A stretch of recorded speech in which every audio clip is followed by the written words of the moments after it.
SSC 24 সালের ঢাকা বোর্ডের একটি প্রশ্ন, ফিজিক্স পদার্থের অবস্থা ও চাপ অধ্যায়ের। এখানে প্রশ্নটি হলো, মিনা তার ছোট ভাইয়ের সাথে একটি পুকুরের পাড়ে বসেছিল। তার ভাইয়ের হাতে 200 গ্রাম ভর এবং 250 সেন্টিমিটার কিউব আয়তনের একটি বল ছিল। হঠাৎ বলটি পুকুরের পানিতে পড়ে গেল। পুকুরটির পানির গভীরতা 3 সেন্টিমিটার, পানির ঘনত্ব 1000 কেজি মিটার কিউব এবং ওই স্থানের অভিকর্ষ ত্বরণ 9.8 মিটার পার সেকেন্ড স্কোয়ার। ঘ নাম্বার, পুকুরটির তলদেশে পানির চাপ নির্ণয় করো।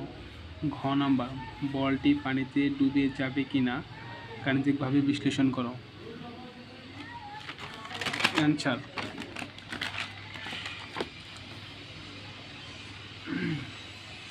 পুকুরটির তলদেশের পানির চাপ ধরি পি হলে আমরা জানি পি সমান এইচ রো জি।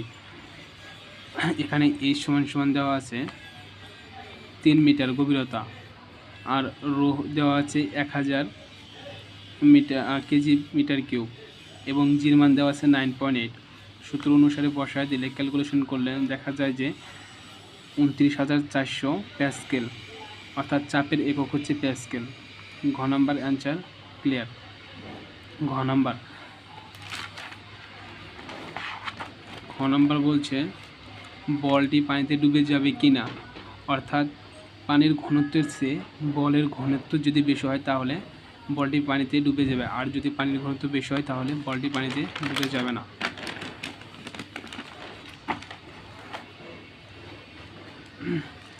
বলটির ঘনত্ব ধরি রো, আর আমরা জানি রো সমান এম ভাগ ভি।